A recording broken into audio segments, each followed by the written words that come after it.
जय श्री राम दोस्तों। तो मेरा नाम कुणाल मालविया है। स्वागत है आपका मेरे यूट्यूब चैनल पे। हमारी कॉनम की सीरीज चल रही थी कंप्यूटर ओरिएंटेड न्यूमेरिकल मेथड की, जिसमें हम सेकेंड इंटरनल तक अभी पहुंच गए हैं। तो आज स्टार्ट करते हैं हम पार्शियल पिवोटिंग, जो कि ये सेकेंड इंटरनल का पहला टॉपिक है। इसमें हम समझेंगे कि क्या होता है। वो एक न्यूमेरिकल है, वो सॉल्व करेंगे, उसकी एल्गोरिथम सॉल्व करेंगे। तो देखते हैं, सॉल्व करते हैं।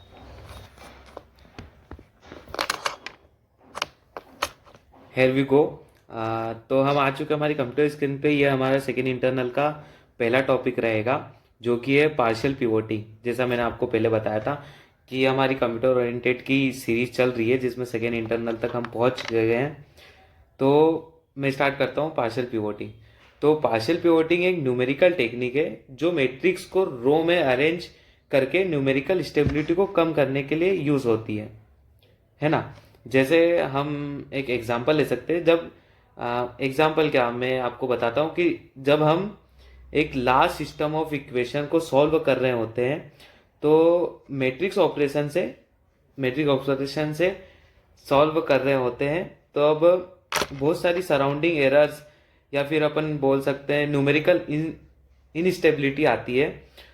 तो पार्शियल पिवोटिंग में हम रो इंटरचेंज करके, ताकि मैट्रिक्स को लीडिंग एलिमेंट मीन्स जो सबसे बड़ा या इम्पोर्टेंट होता है कैलकुलेशन के लिए, उसका करेक्ट उसको करेक्ट करके सिलेक्ट हो और एक इक्वेशन एक्यूरेट आए। इस वजह से हम पार्शियल पिवोट।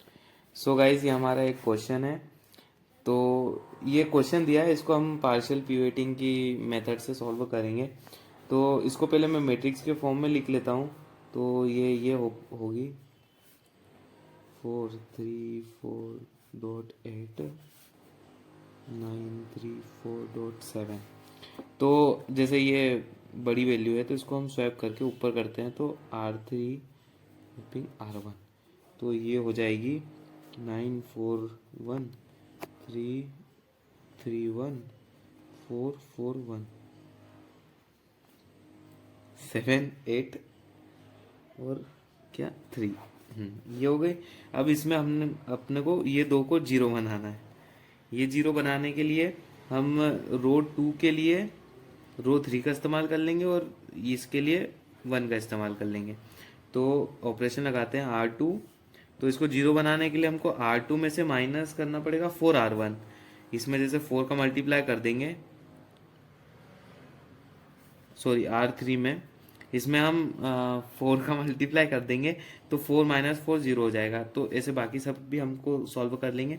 और R3 में जीरो लाने के लिए R1 - 9R3, जैसे 9 है तो 9 इसमें मल्टीप्लाई हो जाएगा, तो 9 - 9 जीरो हो जाएगा। तो वो कर देंगे हम। तो ये ऐसा कुछ होगा। पहले तो ऊपर वाला सेम आ जाएगा, और ये जैसे 4 - 4 हो गया जीरो, और इधर ये 3 - 4 हो गया -1, और -4 ये जीरो हो जाएगा। और ये 8 - 12 -4, और ये नीचे जीरो हो गया। और ये 9 - 3 6 हो गया। और ये 4 - 9 -5 हो गया, और ये 20 हो जाएगा। अब हम इसको जीरो करेंगे with the help of R2। तो R3 को चेंज करेंगे 6R2 - R3 से। तो ये होगा 9। पहले तो ऊपर वाली सब सेम आ जाएगी, 0 - 1 0 -4। अब यहाँ ये तो जीरो है, और ये भी जीरो बन जाएगा, ये -5 आ जाएगा, और ये 4 रहेगा। अब तो जैसा कि हमने वो मैट्रिक्स बना ली थी, तो अब उसको हम इक्वेशन के फॉर्म में लिख देंगे। जैसे 9x1 आ जाएगा 3x2 + 4x3 = 7, -x2 - 4 आ जाएगा, -5x3 - 4 आ जाएगा, सॉरी 4 ही आएगा। और सॉल्व करेंगे इसको, इनकी वैल्यू निकाल के अपन पुट कर देंगे उसमें ऊपर वाली वैल्यू में, तो सबकी वैल्यू आ जाएगी। तो x3 होगा यहीं से, ये इधर मल्टीप्लाई में चला जाएगा, तो x3 हो जाएगा -4/5, और x2 हो जाएगा 4, क्योंकि माइनस माइनस कैंसिल हो गया, और ये दोनों की वैल्यू ऊपर पुट करके तो x1 हो जाएगा -1/5। तो यही हमारा आंसर है। इसके बाद हम आगे एल्गोरिथम देखेंगे। तो चलिए कंटिन्यू करते हैं एल्गोरिथम में। सो गाइस, हमने पढ़ लिया है पहले इसकी पार्शियल पिवोटिंग क्या होता है, और एक न्यूमेरिकल भी लगा लिया है। अब इसकी एल्गोरिथम जो हमारे भी टेस्ट में पूछी हुई है और एग्जाम में भी मेनली पूछ लेते हैं सर टीचर्स, तो हम समझते हैं उसको। पार्शियल पिवोटिंग का एल्गोरिथम मैट्रिक्स रो को रीअरेंज करने के लिए होता है।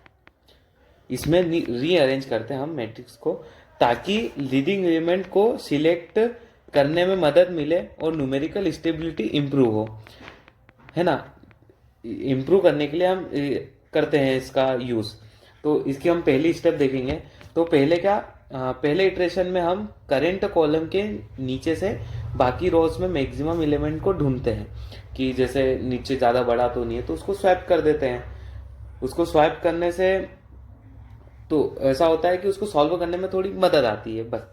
तो फिर वो रो के नीचे वाले एलिमेंट को हम जीरो करने के लिए गॉस एलिमिनेशन का यूज करते हैं। जैसे मैंने आपको एक क्वेश्चन में इसके पहले जो किया था उसमें बताया था कि वो R1 R3 उसको जीरो करने के लिए हमने यूज किया। और इसको तब तक यूज करते हैं जब तक वो जीरो नहीं आए, और उसके बाद हम उसमें मैट्रिक्स में सबकी वैल्यू लिख लेते हैं और सॉल्व हो जाती है। बस यही है, मैं यही एल्गोरिथम मैंने स्टेप वाइज लिखी है जैसा आप देख सकते हो। और ये टेक्निक से मैट्रिक्स लीडिंग एलिमेंट को क्लोज करके कंप्यूशन को एक्यूरेट बनाने के लिए काम आती है। इससे एक्यूरेट अपना आंसर आता है, वो जो वैल्यू आती है वो एक्यूरेट आती है। बस ये इसीलिए यूज होती है पार्शियल पिवोटिंग। तो हमने आपको जैसे ही बता दिया है, हमने पहले आपको डेफिनेशन बताई एल्गोरिथम और एक न्यूमेरिकल भी लगाया। सो पार्शियल पिवोटिंग यहाँ कंप्लीट होती है। अब हम नेक्स्ट वीडियो में देखेंगे इल कंडीशन, वो हमारा सेकंड टॉपिक रहेगा इल कंडीशन। उसको हम उसमें भी बताएंगे उसमें क्या क्या होता है, क्या चीज़ें होती है। तो हम मिलते हैं नेक्स्ट वीडियो में। थैंक यू वीडियो देखने के लिए।